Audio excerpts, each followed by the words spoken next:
মহান বিজয় দিবসে জাতীয় স্মৃতিসৌধে শ্রদ্ধা জানিয়েছেন রাষ্ট্রপতি মোহাম্মদ শাহাবুদ্দিন ও প্রধান উপদেষ্টা ডক্টর মোহাম্মদ ইউনূস। এর পরপরই শ্রদ্ধা জানান প্রধান বিচারপতি, উপদেষ্টা পরিষদ এবং ৩ বাহিনীর প্রধানগণ। পরে উপদেষ্টারা জানান আগামী নির্বাচনের মাধ্যমে দেশে গণতন্ত্রের ভিত্তি স্থাপন হবে। দর্শক, আরও জানাচ্ছেন মোহন ইসলাম। একটি নতুন সকাল, প্রতিদিনের মতো উঠছে সূর্য। এরই মধ্যে নতুন কিছু বার্তা দিচ্ছে জাতীয় স্মৃতিসৌধের সামনে ফোটা পদ্মগুলো। ৫৪ বছর আগে ৩০ লাখ মানুষের রক্তের বিনিময়ে পেয়েছিল আজকের এই বিজয়। তাই জাতি সৃষ্টির কারিগরদের স্মরণে কার্পণ্য নেই দেশবাসীর। সকালে জাতীয় স্মৃতিসৌধে তাদের প্রতি শ্রদ্ধা জানান রাষ্ট্রপতি মোহাম্মদ শাহাবুদ্দিন। এ সময় বিউগলে বেজে ওঠে সুর, দেয়া হয় রাষ্ট্রীয় সালাম।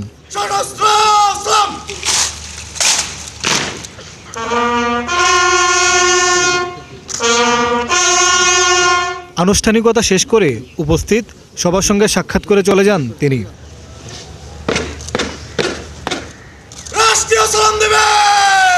পরে শ্রদ্ধা জানাতে আসেন প্রধান উপদেষ্টা ডক্টর মোহাম্মদ ইউনূস। শ্রদ্ধা জানানো শেষে তিনিও সকলের সাথে সাক্ষাৎ করেন। এরপর প্রধান বিচারপতি, উপদেষ্টা পরিষদ সহ মুক্তির কারিগরদের শ্রদ্ধা জানান সর্বস্তরের মানুষ। আনুষ্ঠানিকতা শেষে সাংবাদিকদের সাথে কথা বলেন কয়েকজন উপদেষ্টা। জানান ৫৪ বছরেও মেলেনি স্বাধীনতার পূর্ণ রূপ। অনেক বছর পরে এখন আবার মনে হচ্ছে যে ওই জিনিসগুলো আমরা অ্যাচিভ করতে পারি নাই। আগামী নির্বাচনের মাধ্যমে এদেশে গণতন্ত্রের ভিত্তি স্থাপন হবে বলে মনে করেন তারা। এই নির্বাচনের মাধ্যমে একটা ভিত্তি স্থাপন হবে, যে ভিত্তিটা গণতন্ত্রকে যেমন সুদৃঢ় করবে, তেমনি জনগণের কাছে সরকারকে জবাবদিহি করতে বাধ্য করবে এবং একটা বৈষম্যহীন শোষণমুক্ত সমাজ গড়ার যে স্বপ্নটা আমাদের এখনও রয়ে গেছে, অধরা রয়ে গেছে, সেটা আমরা পূর্ণতার দিকে নিয়ে যাওয়ার যাত্রাটা শুরু করতে পারবো। সব কিছুর উত্তরণ ঘটিয়ে আমরা যা আমাদের কাঙ্ক্ষিত লক্ষ্য সেটা অবশ্যই আমরা অর্জন করতে পারবো এবং জনগণ সেলিব্রেশন করে তারা সেই নির্বাচনে তারা ভোট দেবেন এবং জনগণের প্রতিনিধিরা সেই দায়িত্ব নেবেন। অবশ্যই সেটা হতে হবে, কেউ সেটাকে প্রতিহত করতে পারবে না। এ সময় তথ্য ও সম্প্রচার উপদেষ্টা আরও বলেন, সন্ত্রাসী কার্যক্রমের মাধ্যমে জনগণকে ভয় দেখানোর চেষ্টা করছে একটি মহল। জনগণকে ভীত করে ফেলার একটা প্রচেষ্টা চলছে। সরকারের দায়িত্ব হচ্ছে জনগণকে আশ্বস্ত করা, যাতে করে জনগণের মধ্যে ওই ভয়ের সংক্রমণটা না হয়। আমরা আমাদের জায়গা থেকে সাধ্য মতন সেই চেষ্টা করে যাচ্ছি। সব শেষে মহান বিজয় দিবসে একটি উৎসবমুখর নির্বাচনের প্রতিশ্রুতি দেন সরকারের উপদেষ্টারা। পাকিস্তানের শাসন, শোষণ আর বঞ্চনার বিরুদ্ধে 1971 সালে যুদ্ধ করে বিজয় এনেছিলেন এদেশের ছাত্র, কৃষক, মজদুর জনতা। এই ৫৪ বছরে তারা কি তাদের অধিকার পেয়েছে? যদি পেয়েই থাকে, তাহলে রাস্তায় কেন বারবার নামতে হয়, ঝরাতে হয় কেন রক্ত? এই বিজয় দিবসে তাদের চাওয়া একটাই, তাদের অধিকার আদায়ে আর যেন কোনো রক্তপাত না হয়, আর যেন কারো বিরুদ্ধে দাঁড়াতে না হয়। মোহন ইসলাম, ৭১, জাতীয় স্মৃতিসৌধ, সাভার। দর্শক, সাভার জাতীয় স্মৃতিসৌধে মুক্তিযুদ্ধের শহীদদের প্রতি শ্রদ্ধাঞ্জলি নিবেদন করছে বিভিন্ন রাজনৈতিক দল ও তাদের অঙ্গ সংগঠন। এই বিষয়ে আরও তথ্য জানাতে আমাদের সাথে যুক্ত হচ্ছেন সহকর্মী জাহিদুল আসলাম অনিক। অনেক নিশ্চয়ই শুনতে পাচ্ছেন আমাকে। এখন পর্যন্ত কোন কোন রাজনৈতিক দল শ্রদ্ধা নিবেদন করেছেন, কি তথ্য রয়েছে সেখানকার সর্বশেষ জানাবেন।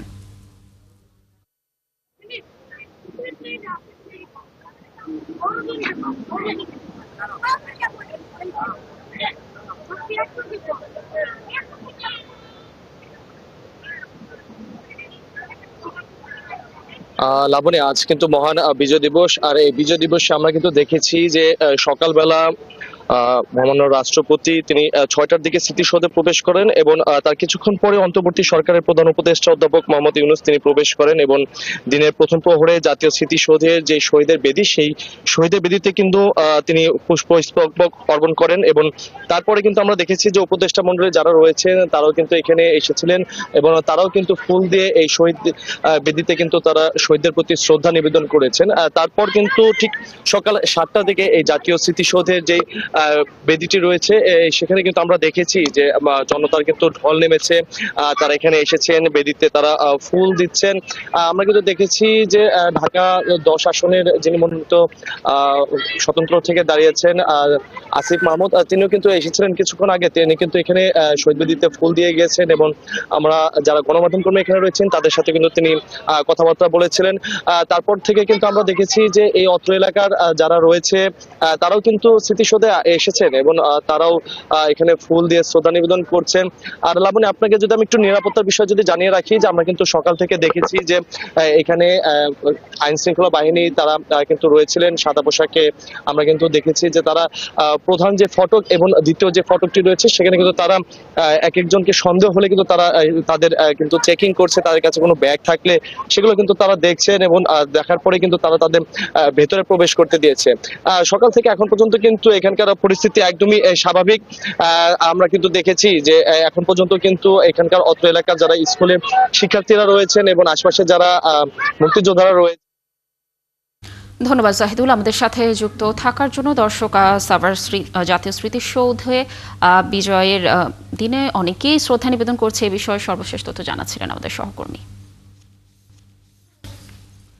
বিজয়ের 54 বছর উদযাপনে 12,000 ফুট উঁচু থেকে 54 জন প্যারা জাম্পিং করে মাটিতে নেমে আসেন।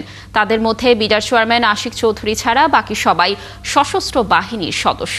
এ সময় বিভিন্ন যুদ্ধ বিমানের কসরত দেখায় বাংলাদেশ বিমান বাহিনী। আরো জানাচ্ছেন মোহন ইসলাম। 30 লাখ মানুষের রক্তের বিনিময়ে পাওয়া বাংলাদেশ বিজয়ের 54 বছর পূর্ণ করল।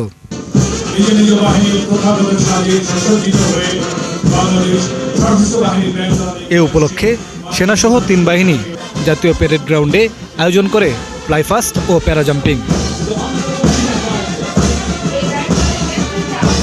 এখানে যোগ দেন প্রধান উপদেষ্টা ডক্টর মোহাম্মদ ইউনূস।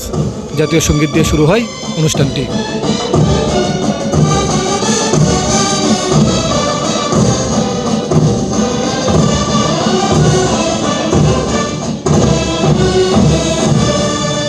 পরে সশস্ত্র বাহিনীর কয়েকটি উড়োজাহাজ বহন করে নিয়ে যায় 54 জন স্কাইডাইভারকে।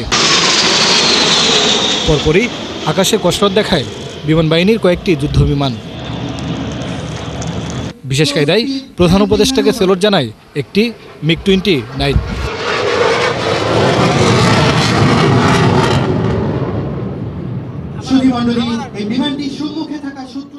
তারপরেই 12,000 ফুট উঁচু থেকে ঝাঁপ দেয় প্যারাজাম্পাররা। তাদের সবার সাথেই ছিল বাংলাদেশের জাতীয় পতাকা।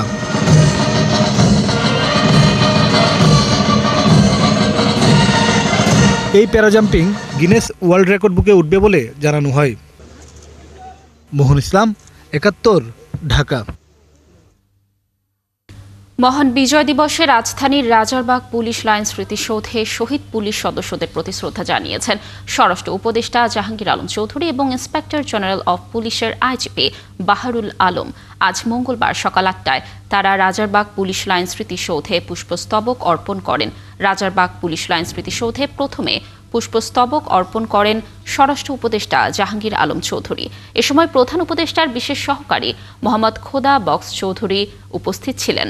এরপর বাংলাদেশ পুলিশ বাহিনীর পক্ষে ইন্সপেক্টর জেনারেল অব পুলিশের আইজিপি বাংলাদেশ বাহারুল আলম ফুল দিয়ে শহীদ পুলিশ সদস্যদের প্রতি শ্রদ্ধা জানান।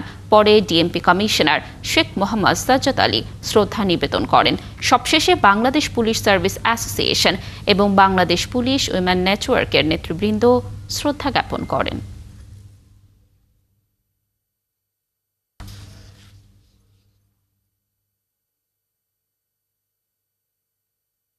স্বাধীনতা বিরোধীরা ফের মাথা চাড়া দিচ্ছে। তাদের গণতন্ত্রকামী মানুষ প্রতিহত করবে বলে জানিয়েছেন বিএনপির মহাসচিব মির্জা ফখরুল ইসলাম আলমগীর। বুধবার মহান বিজয় দিবসে শহীদ রাষ্ট্রপতি জিয়াউর রহমানের মাজারে শ্রদ্ধা জানিয়ে তিনি এসব কথা বলেন। মাহিল ইসলামের রিপোর্ট। ৫৫তম বিজয় দিবস উদযাপন উপলক্ষে শহীদ রাষ্ট্রপতি জিয়াউর রহমানের মাজারে শ্রদ্ধা নিবেদন করে বিএনপি ও তার সহযোগী সংগঠনের নেতাকর্মীরা। বিএনপির ভারপ্রাপ্ত চেয়ারম্যান দেশে ফিরছেন 18 বছর পর।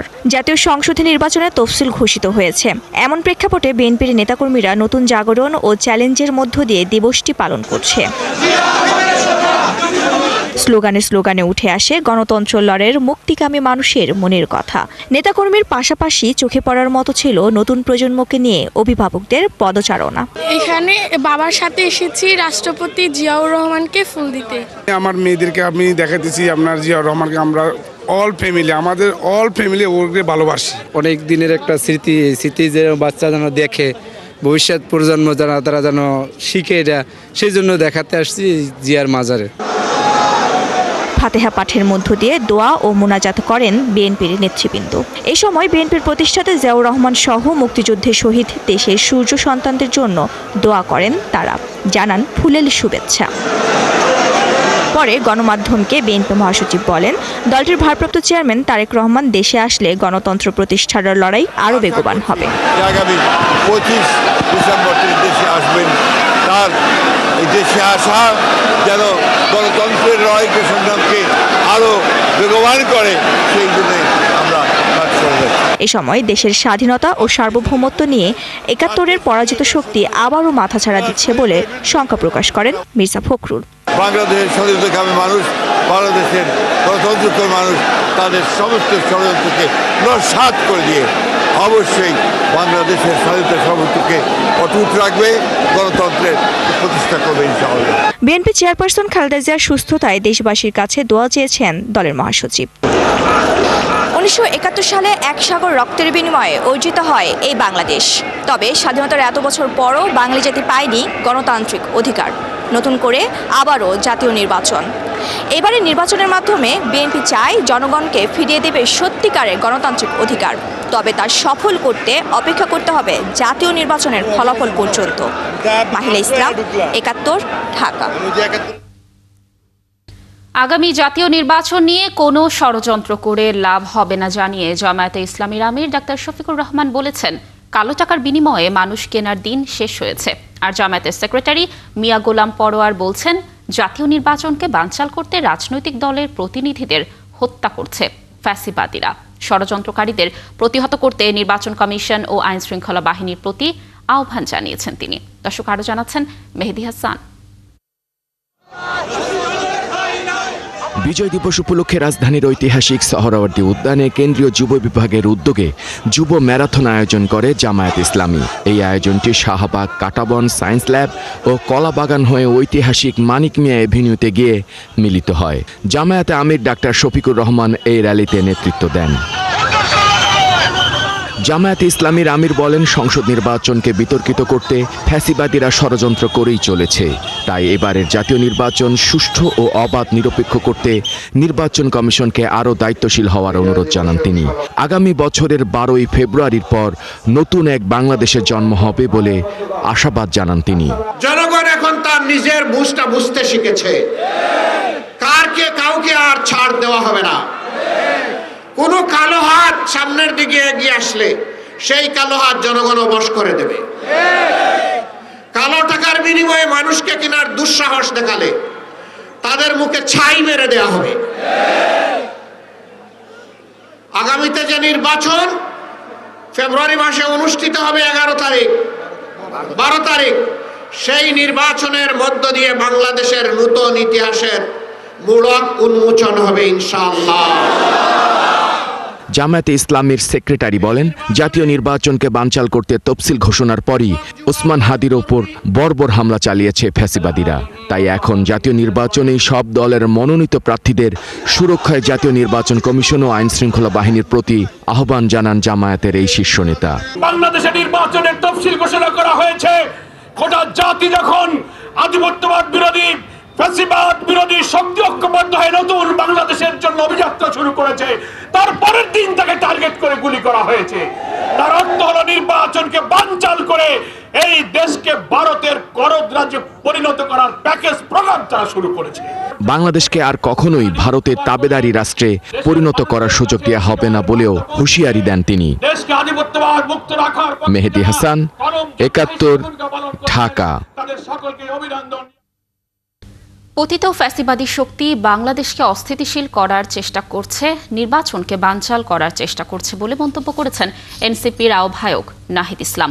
দুপুরে জাতীয় স্মৃতিসৌধে শহীদদের প্রতি শ্রদ্ধা জানিয়ে একথা বলেন তিনি আরও বলেন, দেশের বর্তমান পরিস্থিতিতে কেউই নিরাপদ নয়, তাই নিজেদের নিরাপত্তা নিজেদেরই নিশ্চিত করতে হবে।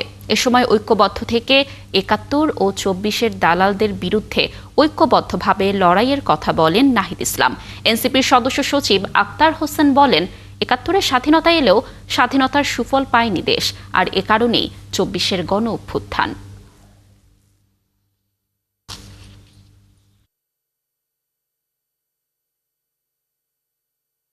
নির্বাচনে আগামী গণভোটে সংস্কারের পক্ষে গণজোয়ার তৈরি হবে, আমরা সেই প্রত্যাশা রাখি। এনসিপির যারা এমপি পদপ্রার্থী রয়েছেন তারা সংস্কারের পক্ষে, হ্যাঁর পক্ষে শাপলাকলি নিয়ে জনগণের দরজায় যাবেন। আমরা সংস্কারের পথে বাংলাদেশকে এগিয়ে নিয়ে যাব। আমরা কখনোই বাংলাদেশকে আর ৫ই আগস্টের পূর্ববর্তী জায়গায় ফেরত নিব না। ফলে সেই নতুন বাংলাদেশের, সেই গণতন্ত্র প্রতিষ্ঠার এবং ভবিষ্যৎমুখী রাজনীতির প্রত্যয় আজকের এই বিজয় আমরা রাখছি। ৭১ আর ২৪ দুটোর মহিমাই আলাদা বলে মনে করেন রাজনীতিবিদরা। তবে ৭১-এর বিজয়ের যে আকাঙ্ক্ষা ছিল তা আজও পূরণ হয়নি বলে দাবি তাদের।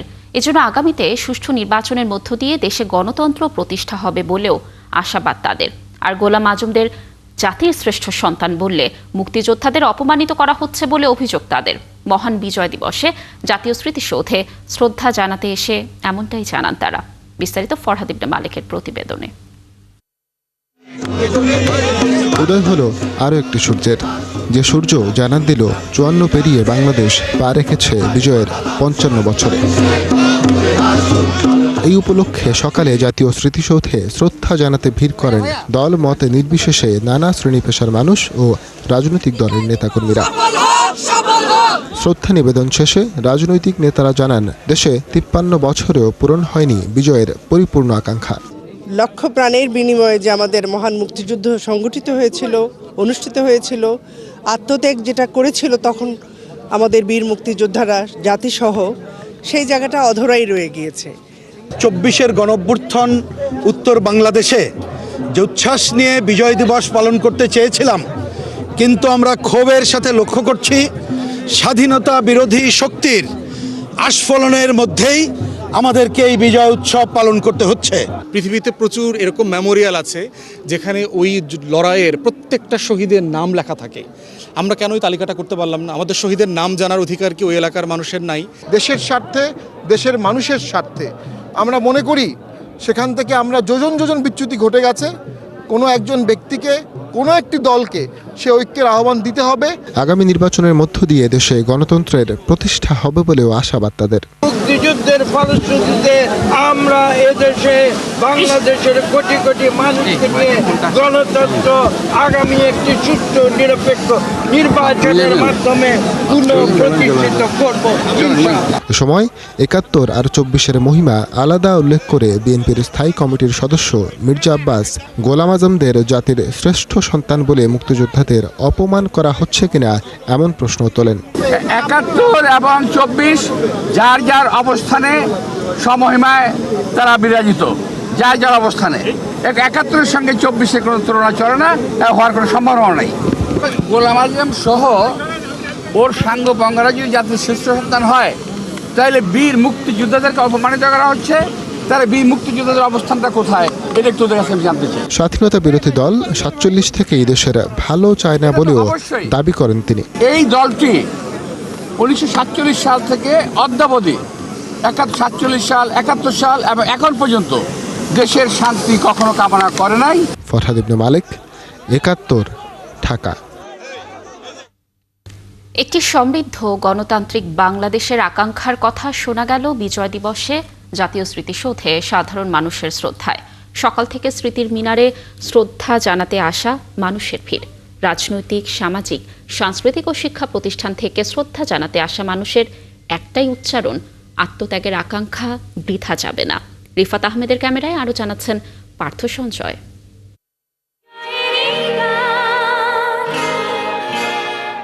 যারা ভালোবেসে দিয়ে গেছে প্রাণ, তাদের স্বপ্নের বাংলাদেশ আজ কোথায় দাঁড়িয়ে? বিজয়ের ৫৫তম দিবসে প্রশ্নটা ছিল সাধারণ মানুষের কাছে। এই ৫৪ বছর পর আমরা কি মনে হয় সঠিক পথে হাসছি? আজকে আমরা যদি সঠিক পথে হাসি, এই দেশটা হওয়ার কথা ছিল বৈষম্যহীন, এই দেশটা হওয়ার কথা ছিল একটা সৎ আদর্শের উপরে পরিচালিত হওয়ার কথা ছিল। এই যাত্রায় কিছু কিছু জায়গায় ঐক্যের নামে বিভাজনের কারণে ব্যাহত হয়েছে, কিন্তু আমাদের এই যাত্রাটি ব্যর্থ হয়নি এখনো। ৫৪ বছরে যেটা হয়নি, আমরা সবাই অপেক্ষায় আছি যে সামনে সেই জিনিসটা হবে। খেরো খাতায় আশাবাদ যেমন আছে, তেমনি আছে অনেক পথ হাঁটার প্রত্যয়। অসাম্প্রদায়িকতা, বৈষম্যহীন সমাজ, অর্থনৈতিক মুক্তি, নারী প্রগতি সহ তারুণ্যের ভাবনা জুড়ে আগামীর বাংলাদেশ, তার ভিত্তি ৭১। এখনকার যে তরুণ প্রজন্মরা আছে তারা মুক্তিযুদ্ধের চেতনাকে অনেক ভালোভাবেই ধারণ করে। বিজয় তো কোনো গন্তব্য না, বিজয় হচ্ছে একটা যাত্রা। ৭১-এর মুক্তিযুদ্ধের সময় কিন্তু আমাদের তরুণরাই ঝাঁপিয়ে পড়ে মুক্তিযুদ্ধে আমাদের বিজয় অর্জন করে দিয়েছে। বিভিন্ন সূচকে আমরা সবার চেয়ে এগিয়ে আছি এবং সম্প্রতি আমাদের যে শ্রম আইন হয়েছে এবং আইলো কনভেনশন যেটা হয়েছে, আমরা দক্ষিণ এশিয়ার শীর্ষে রয়েছে। আগামী প্রজন্মের কাছে সামনের দিনগুলোতে প্রত্যাশা করব নারীর পথকে, নারীর চলার পথকে যেন সুন্দর করে দেওয়া হয়, সুগম করে দেওয়া হয়। এই অবস্থানের জায়গাটা কতটা মর্যাদার সাথে অবস্থান করছে এখন এইটা ভাবার বিষয়। মুক্তিযোদ্ধা, বিশ্ববিদ্যালয়ের শিক্ষক, শিক্ষার্থী, সামাজিক রাজনৈতিক সংগঠনের মিছিলে মুখর স্মৃতির মিনারে আগামীর গণতান্ত্রিক বাংলাদেশের স্বপ্ন। আশা করি সাংস্কৃতিক কর্মীদের হাত ধরেই এই বিপ্লব এবং এই প্রতিরোধ প্রতিবাদ জারি থাকবে এবং আমরা যেই স্বপ্নের বাংলাদেশ দেখতে চাই সেই স্বপ্নের বাংলাদেশ আমরা দেখতে পাই। বাংলাদেশের একটি পতাকার জন্য সেই পতাকাটি আমরা যে কোনো মূল্যে সমুন্নত রাখব।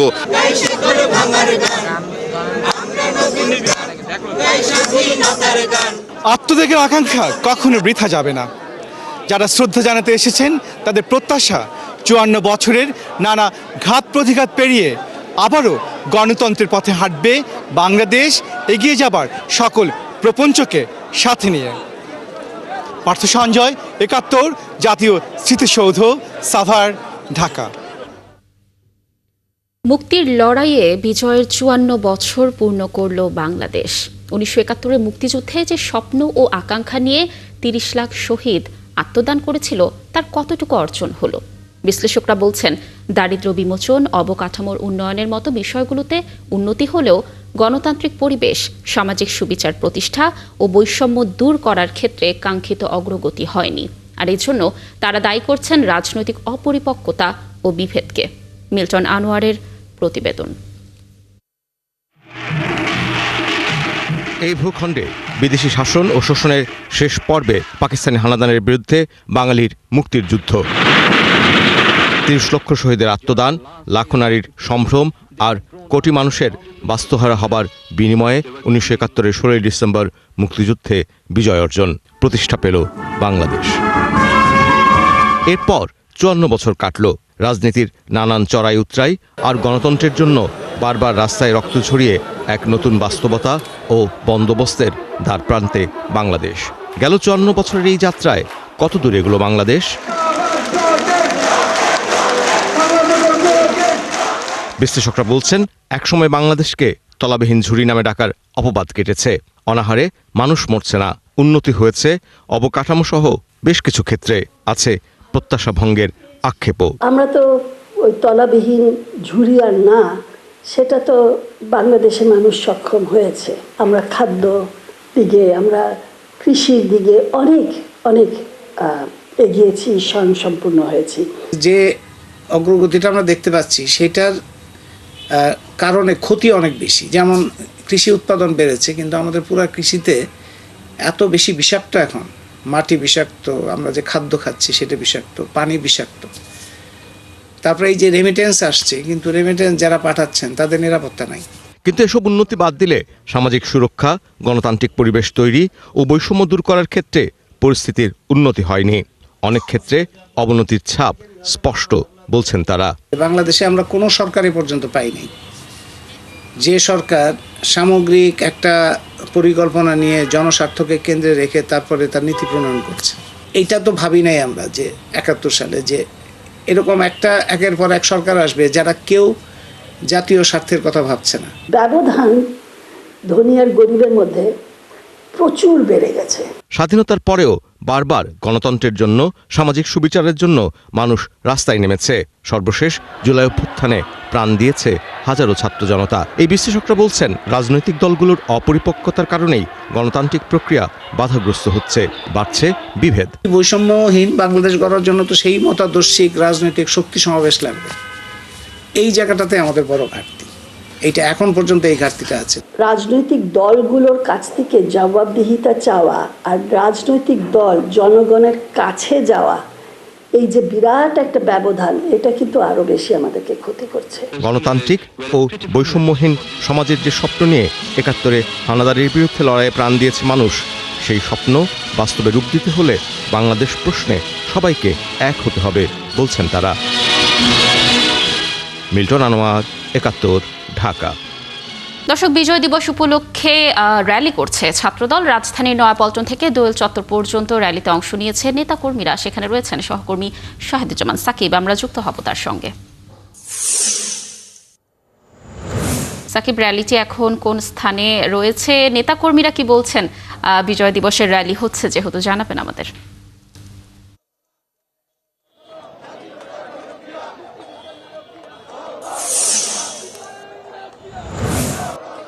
লাবণী, র্যালিটি এখনো শুরু হয়নি। আমরা এখন রয়েছি বিএনপির কেন্দ্রীয় কার্যালয়ের সামনে। এখানে জাতীয়তাবাদী ছাত্র দলের আয়োজনে আজকে বিজয়ের ৫৪ বছর উপলক্ষে বিজয় পতাকা মিছিল হবে।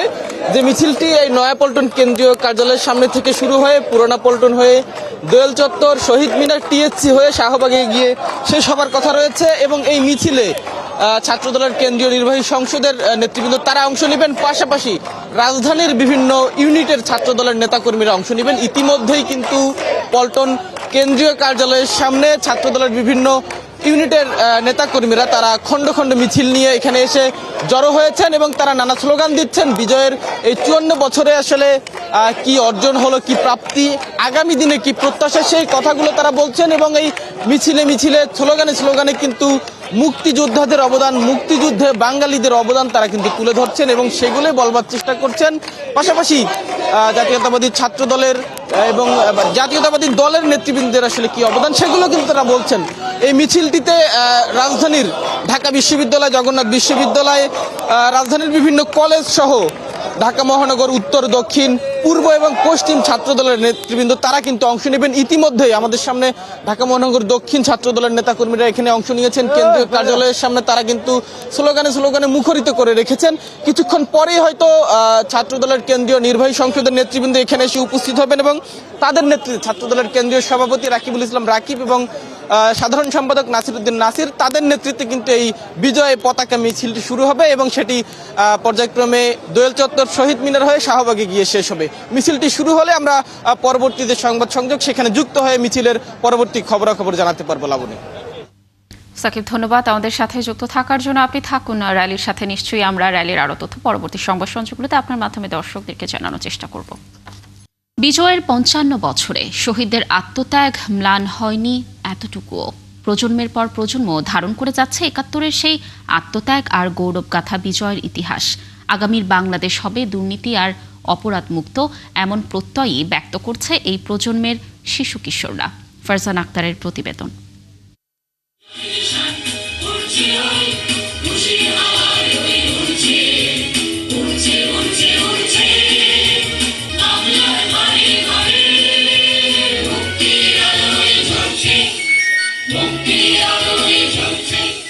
আজ বিজয় দিবস। ১৯৭১-এর এই দিনে বাংলার আকাশে উঠেছিল নতুন সূর্য। পরাধীনতার শেকল ছিঁড়ে স্বাধীনতা ছিনিয়ে এনেছিল এদেশের মুক্তিকামী মানুষ। ভবিষ্যৎ প্রজন্মের জন্য নিশ্চিত করেছিল এক স্বাধীন জন্মভূমি। বিজয়ের ৫৫ বছরে শহীদদের সে আত্মত্যাগ ম্লান হয়নি এতটুকু। প্রজন্মের পর প্রজন্ম ধারণ করে যাচ্ছে ৭১-এর সেই আত্মত্যাগ, গৌরবগাথা আর বিজয়ের অহংকার। আজকে বিজয় দিবস। পাকিস্তানিদের বিরুদ্ধে আমাদের বাংলাদেশ যুদ্ধ করেছিল, তাই আমরা স্বাধীন হতে পেরেছি। বিজয় দিবসে উদযাপন করতে আমার খুব ভালো লাগছে। এই দেশে বাংলাদেশ স্বাধীন হয়েছিল, আমরা এটা উদযাপন করতে এসেছি।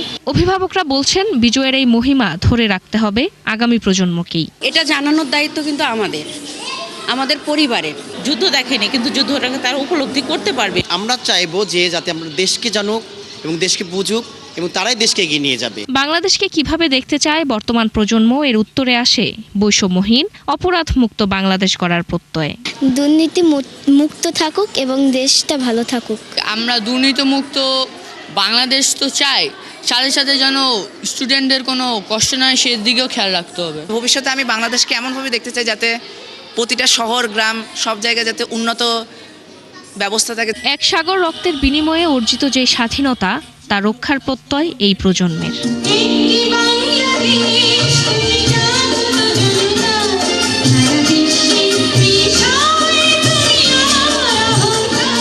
ফারজানা আক্তার, একাত্তর, ঢাকা। আসন্ন জাতীয় নির্বাচনে নতুন নারী নেতৃত্ব নিয়ে আগ্রহ ও প্রত্যাশা বাড়ছে নারায়ণগঞ্জের নারীদের মধ্যে। কেউ চান তরুণ ও সৎ নেতৃত্ব, কেউ আবার অভিজ্ঞদের হাতেই দায়িত্ব দেখতে স্বস্তি পান। তবে সবার মুখে এক কথা, যিনি নেতৃত্বে আসুন তার যেন জনগণের প্রতি দায়বদ্ধতা থাকে, তারা যেন নারীর জীবনমান উন্নয়ন এবং নিরাপত্তায় অগ্রাধিকার দিতে পারে। নারায়ণগঞ্জ থেকে হাবিবুর রহমানের প্রতিবেদনে দেখুন বিস্তারিত। নারায়ণগঞ্জ শহরের চাষারা, দেওভোগ, ফতুল্লা ও সিদ্ধিরগঞ্জ এলাকার নারী ভোটাররা বলছেন তারা এবার নেতৃত্বে দৃশ্যমান পরিবর্তন দেখতে চান। কেউ বলেন নতুন মুখ দরকার, যারা সাধারণ নারীর কথা বুঝবে। প্রতিশ্রুতি নয়, কাজ চান সবাই। অনেক নারী ভোটার মনে করেন নারায়ণগঞ্জের শিক্ষা, স্বাস্থ্য, কর্মসংস্থান ও নিরাপত্তা নিয়ে নেতৃত্বকে আরও জবাবদিহিমূলক হতে হবে। বিশেষ করে তরুণ ও কর্মজীবী নারীরা বলছেন ভোটে অংশ নিতে তারা আগ্রহী, কিন্তু ভোট কেন্দ্রে নিরাপত্তা এবং স্বাধীন পরিবেশের নিশ্চয়তা চান। নারীর অধিকার প্রতিষ্ঠায় সর্বোচ্চ উদ্যোগ চাই। একজন নারী যাতে বাইরে গভীর রাতে গেলেও নিজে একা বাড়িতে ফিরতে পারে, আমরা সেই ব্যবস্থা চাই। ইলেকশন তো আমি চাইব এখানে প্রতিটা নারী যাতে নিজের ইচ্ছে মতো ভোট দিয়ে হাসি খুশিভাবে বাড়িতে ফিরতে পারে। নারী যারা আছে তাদের প্রফেশনাল হোক বা যেইভাবে হোক, রাস্তাঘাটে আমাদের যেন সেরকম সুবিধা দেওয়া হোক। আর যারা কাজে নিযুক্ত আছে তাদের চিকিৎসা ব্যবস্থা, বাসস্থান, একটা সুরক্ষিত একটা বাসস্থানের ব্যবস্থা বা একটা যাতায়াতের সুরক্ষিত একটা ব্যবস্থা করা উচিত। অনেকেই বলেন তারা এমন প্রার্থীকে ভোট দেবেন যিনি নারীর উন্নয়ন, নিরাপত্তা ও সামাজিক কল্যাণ নিশ্চিত করবেন। তারা এমন কাউকে সমর্থন করতে চান যিনি নারীর জীবনে বাস্তব উন্নয়ন ও নিরাপদ পরিবেশ নিশ্চিত করবেন।